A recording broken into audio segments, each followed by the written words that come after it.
Leituras do livro da Bíblia. Dando continuidade às leituras do livro da Bíblia, vamos terminar o primeiro livro de Macabeus nos capítulo 15 e capítulo 16 e daremos início às leituras do segundo livro de Macabeus nos capítulos 1, capítulos 2 e capítulo 3.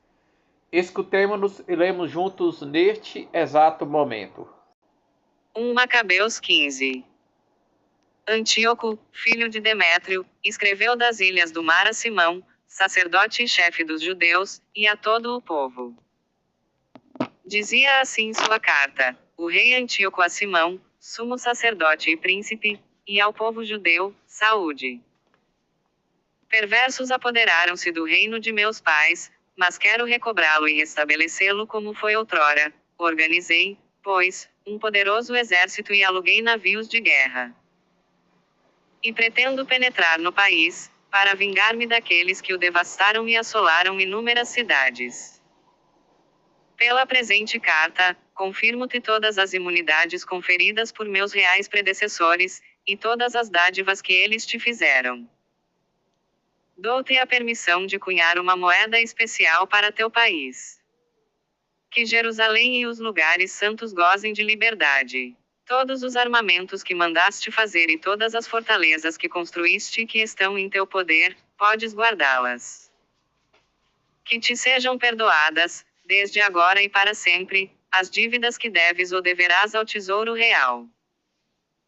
Quando nós tivermos entrado na posse do nosso reino, cumular-te-emos com grandes honras, a ti, a teu povo, e ao templo, de maneira que vossa reputação fique célebre em toda a terra. No ano 174, entrou Antíoco no reino de seus pais, e todas as tropas se ajuntaram a ele, de modo que foram poucos os que ficaram com Trifon. Este, perseguido por Antíoco, foi refugiar-se em Dora, porto da costa. Porque sabia que o mal o ia atingindo e que seu exército o abandonava. Antíoco cercou Dora com 120.000 homens e 8.000 cavaleiros. Cercou a cidade e seus navios aproximaram-se, formando assim o bloqueio por terra e por mar sem deixar ninguém sair ou entrar. Nessa ocasião, Numênio e seus companheiros voltaram de Roma com cartas dirigidas aos reis e aos povos. Eis o conteúdo. Lúcio, cônsul romano ao rei Ptolomeu, saúde. Os embaixadores enviados por Simão, sumo sacerdote, e pelo povo judeu, como amigos e aliados vieram a nós para renovar a amizade e a aliança de outrora. Trouxeram eles um escudo de ouro de 1000 minas. Nós resolvemos então pedir aos reis e aos países, que não lhes causem mal, nem lhes façam guerra, a eles, às suas cidades, e aos seus campos, e nem se aliem a seus inimigos. Aprove-nos aceitar seu escudo. Se judeus apostatas se refugiaram junto a vós, entregai-os ao sumo sacerdote Simão, para que ele os castigue segundo sua lei. A mesma carta foi enviada ao rei Demétrio, a Átalo, a Ariarates, a Arsaces. E a todos os países, a Sampsamo, aos espartanos, a Delos, a Mindo, a Siciônia, a Cária, a Samos, a Panfilha, a Lícia, a Alicarnasso, a Rhodes, a Fazélides, a Cós, a Sidém, a Arado, a Gortine, a Gnido, a Chipre e a Cirene. A cópia dela foi enviada ao sumo sacerdote, Simão. O rei Antíoco continuava ao cerco de Dora, oprimindo-a de todos os lados, construindo máquinas, e encerrando Trifon, de maneira que ele não pudesse mais sair nem entrar. Por sua vez, enviou Simão 10.000 homens de escol para combater ao lado dele, além de prata, ouro e muitos equipamentos. Mas o rei não quis aceitá-los. Enviou-lhe um de seus amigos, Atenóbio, para comunicar-lhe isso: vós ocupastes Jope e Gazara, cidades de meu reino, como também a cidadela de Jerusalém. Assolastes o território, devastastes gravemente o país e vos apoderastes de numerosas localidades de meu reino. Entregai agora as cidades das quais vos haveis apoderado e os tributos das regiões que conquistastes fora das fronteiras da Judéia. Se não, retribuía em troca 500 talentos de prata e 500 outros talentos pelas perdas causadas e pelas rendas das cidades. Atenóbio, amigo do rei, chegou então a Jerusalém. E Simão respondeu: Não foi uma terra estrangeira que conquistamos, nem a propriedade de outrem que conservamos, mas somente a herança de nossos pais, injustamente usurpada, durante algum tempo, por nossos inimigos. Chegou a hora para nós de a reivindicarmos. Pelo que toca a Jope e a Gazara, que tu reclamas, e que fizeram tanto mal ao nosso povo, devastando o país, nós te concedemos 100 talentos. Atenóbio nada respondeu. Mas voltou cheio de ira para junto do rei, repetindo-lhe essa resposta e contando-lhe o fausto de Simão, bem como tudo o que vira, e isso levou o rei a uma grande ira. Por esse tempo, Trifon fugia em navio para Ortósia. O rei nomeou então Sendebeu comandante da costa, e entregou-lhe tropas de infantaria e cavalaria. Encarregou-o de atacar a Judéia, deu-lhe ordens de reconstruir Cedron, de fortificar os acessos e de atacar o povo judeu, enquanto ele mesmo perseguiria Trifon. Chegado a Jânia, Sendebeu começou a importunar o povo judeu, a realizar incursões na Judéia, a fazer um grande número de prisioneiros e a massacrar os habitantes, construiu Cedron. E colocou ali infantes e cavaleiros com a ordem de realizar investidas e de infestar os caminhos da Judéia, como lhe ordenara o rei. 1 Macabeus 16. Subindo de Gazara a Jerusalém, veio João anunciar a seu pai os atos de Sendebeu.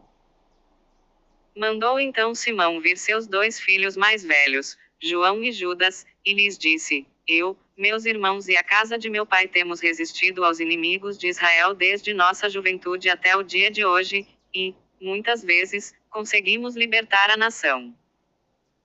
Mas já estou velho, enquanto que vós, graças a Deus, tendes a idade necessária. Tomai, pois, o meu lugar e o de meu irmão. João recrutou no país 20.000 combatentes e cavaleiros. Foram eles contra Sendebeu e acamparam em Modim. Levantaram-se ao romper da aurora, avançaram pela planície, e eis que um exército numeroso de infantes e de cavaleiros apareceu diante deles, estando separado apenas por uma torrente. João dispôs seus homens diante do inimigo, mas, verificando que eles temiam passar a torrente, atravessou-a por primeiro e, a exemplo dele, todos atravessaram em seguida. Dividiu seu exército e colocou os cavaleiros entre os infantes, porque a cavalaria inimiga era numerosa. Fizeram soar as trombetas sagradas, Sendebeu e seu exército foram derrotados. Judas, irmão de João, foi ferido, mas João perseguiu o inimigo até Cedron, construída por ele. Muitos fugiram para as torres construídas no campo de Azote, mas ele incendiou-as e pereceram cerca de 2.000 homens. Após isso, João voltou em paz para a Judéia. Ptolomeu, filho de Abube, havia sido nomeado comandante da planície de Jericó, possuía muito ouro e prata. Porque era genro do sumo sacerdote. Seu coração ensoberbeceu-se, e ele resolveu tornar-se senhor do país. Ora, no 11º mês, isto é, no mês de Sabate do ano 177, quando ele percorria as cidades do país, para cuidar de seus interesses, Simão desceu a Jericó com seus filhos Matatias e Judas. O filho de Abube recebeu-o dolosamente no forte de Doque, que tinha construído, e onde ele havia ocultado seus homens, deu um grande banquete. E, quando Simão e seus filhos ficaram ébrios, Ptolomeu e seus companheiros ergueram-se, tomaram suas armas e lançaram-se sobre Simão, na sala do banquete, mataram-no como também seus 2 filhos e alguns dos seus servidores. Ptolomeu escreveu ao rei para informá-lo, pedindo-lhe que lhe enviasse tropas de socorro e lhe cedesse a região e as cidades. Mandou outros a Gazara, com a missão de matar João. E enviou outros emissários a conquistar Jerusalém e a Montanha Santa. Mas, Antecipando-os, alguém veio a Gazara a avisar João de que seu pai e seus irmãos haviam perecido e que haviam enviado assassinos para matá-lo. Com essa notícia ficou espavorido, mas mandou prender aqueles que vinham matá-lo, e os exterminou, sabendo perfeitamente que tinham a intenção de assassiná-lo. As outras palavras de João, suas guerras e os seus feitos que realizou com valentia, como construiu as muralhas. Tudo isso está narrado nos anais de seu pontificado, desde o momento em que ele se tornou sumo sacerdote depois de seu pai. 2 Macabeus 1. Saúde aos nossos irmãos judeus que estão no Egito. Seus irmãos, os judeus residentes em Jerusalém e no país de Judá, auguram-lhes uma paz venturosa. Deus vos acumule de bens, e que ele se lembre de sua aliança com Abraão, Isaque e Jacó, seus fiéis servidores. Que ele disponha a vossa alma à piedade e à observância dos seus mandamentos com um coração generoso e uma fervente submissão. Que ele abra vosso coração à sua lei e aos seus preceitos e que vos estabeleça na paz. Que ele ouça vossas súplicas, vos seja misericordioso e não vos abandone nas provações. Nós daqui rezamos por vós. Sob o reinado de Demétrio, pelo ano 169, nós, judeus, vos escrevemos na tribulação e na aflição em que nos achávamos nessa época, desde o dia em que Jasão e seus companheiros abandonaram a Terra Santa e o reino. A porta do templo foi incendiada e derramado o sangue inocente. Celebrai, portanto, agora, a festa da Cenopégia no mês de Casleu. No ano 188, os habitantes de Jerusalém e da Judéia, o Senado e Judas, a Aristóbulo, conselheiro do rei Ptolomeu, da linhagem dos sacerdotes consagrados, como também aos judeus do Egito, saúde e prosperidade. Libertados por Deus de inauditos perigos, nós lhe rendemos grandes ações de graças, porque tivemos um rei a combater. Mas Deus rejeitou aqueles que haviam atacado a cidade santa. Seu chefe, chegado à Pérsia com um exército aparentemente irresistível, pereceu no templo de Manéia, vítima de um ardil dos sacerdotes da deusa. Com razão, sob o pretexto de esposar aquela, chegou com seus amigos para apoderar-se de suas riquezas, a título de dote. Os sacerdotes expuseram o tesouro, e ele mesmo, com alguns dos seus, penetrou no recinto sagrado, enquanto eles fechavam as portas. Mas, quando Antíoco entrou no interior, abriram uma porta secreta na abóbada e esmagaram o príncipe sob uma saraivada de pedras, esquartejaram, em seguida, os corpos e degolaram as cabeças, lançando-as aos que estavam do lado de fora.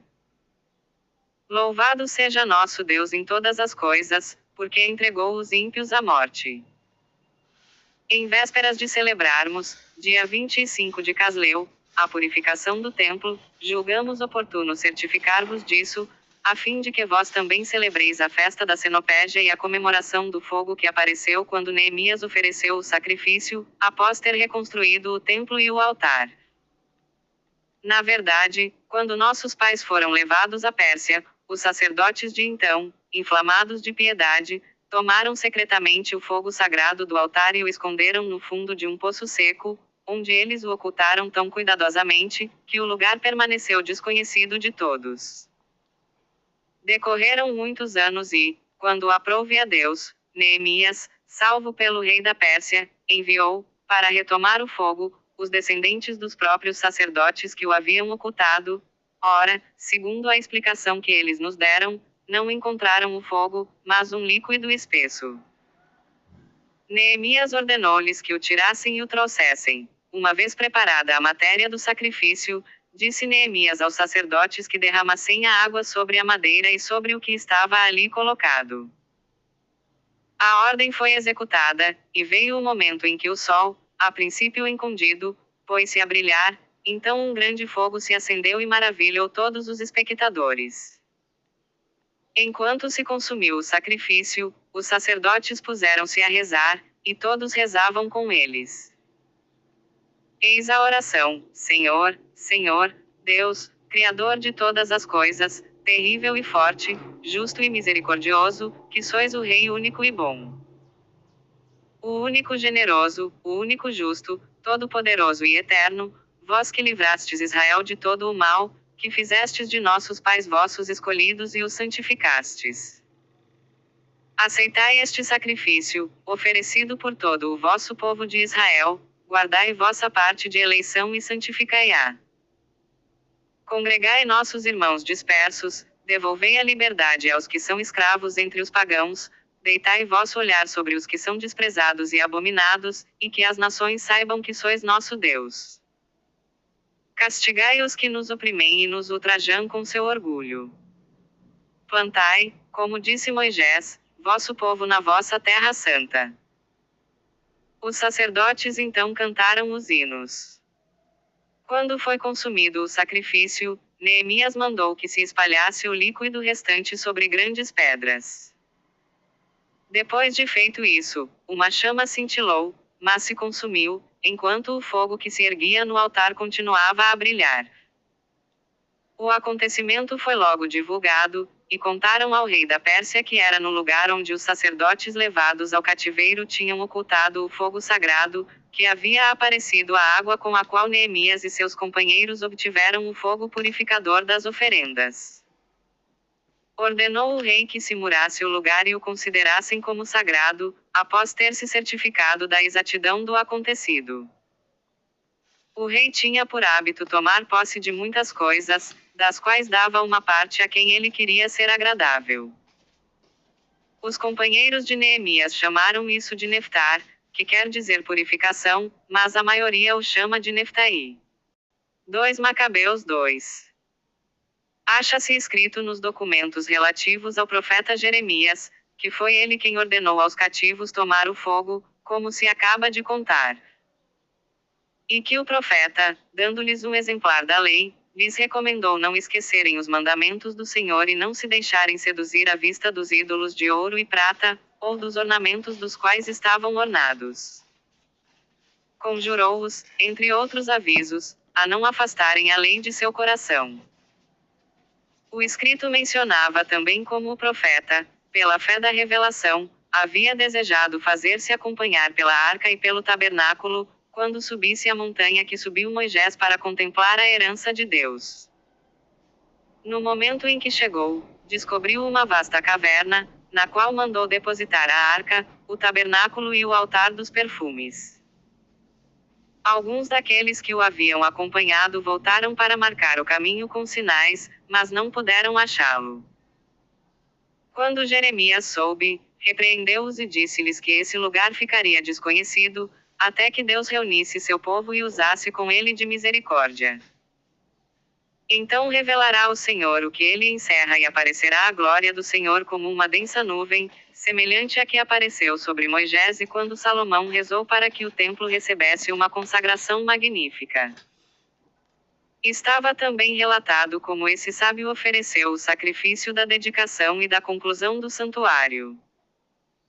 Como também, à semelhança de Moisés que orou ao Senhor e obteve que o fogo do céu descesse e consumisse as ofertas, Salomão pôs-se a rezar e o fogo desceu do alto para queimar os holocaustos.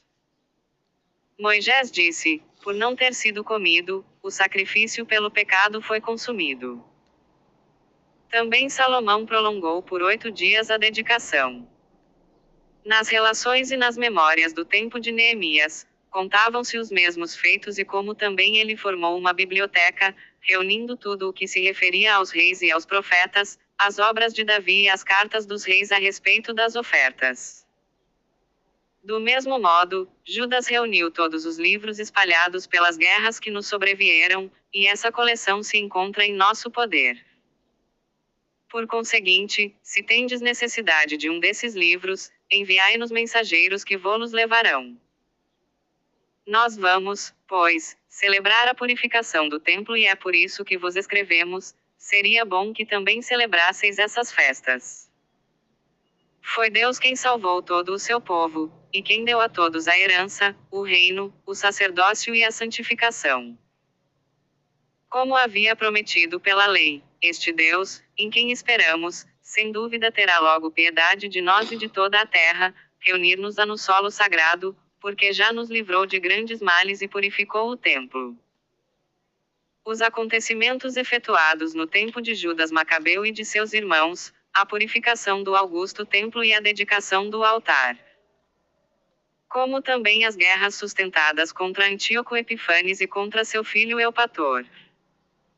As manifestações celestes sobrevindas em favor dos bravos, que pelejaram corajosamente pelo judaísmo e que, apesar de seu número reduzido, se tornaram senhores de todo o país, puseram em fuga as hordas bárbaras. Recobraram a posse do templo famoso em todo o universo, livraram a cidade e restabeleceram as leis em vias de abolição, tudo isso, graças ao Senhor que lhes foi misericordioso. Eis o que Jasão de Cirene narra em 5 livros que vamos tentar resumir em um só. Considerando a multidão das letras e a dificuldade que em vista da abundância dos assuntos experimentam aqueles que desejam penetrar no estudo das narrativas históricas. Temo-nos preocupado em agradar aos que apenas desejam lê-las, em facilitar aos que procuram retê-las e em ser úteis a todos em geral. Para nós que empreendemos este trabalho de resumir, não é coisa fácil, mas uma questão de suores e vigílias. No entanto, como aquele que prepara um festim, procurando satisfazer aos outros, assume uma tarefa penosa, assim nós, de boa vontade, tomamos a nós este trabalho, para obter a gratidão de muitos. E deixando para o autor o cuidado de tratar cada assunto em seus detalhes, nós nos esforçamos em expô-los com auxílio de fórmulas resumidas. Assim como para uma casa nova cabe ao arquiteto preocupar-se com o conjunto da construção, enquanto aquele que está encarregado dos afrescos e das pinturas só se ocupa com a decoração, assim, me parece, é o que cabe a nós. Ao autor de uma história toca aprofundar tudo, dissertar sobre tudo, procurar todos os detalhes. Mas o que resume deve, ao contrário, procurar condensar a narrativa e evitar a minúcia na exposição dos fatos. Agora, após tão longos prolegômenos, comecemos nossa relação, porque seria absurdo ser prolixo antes da história, e breve na própria história.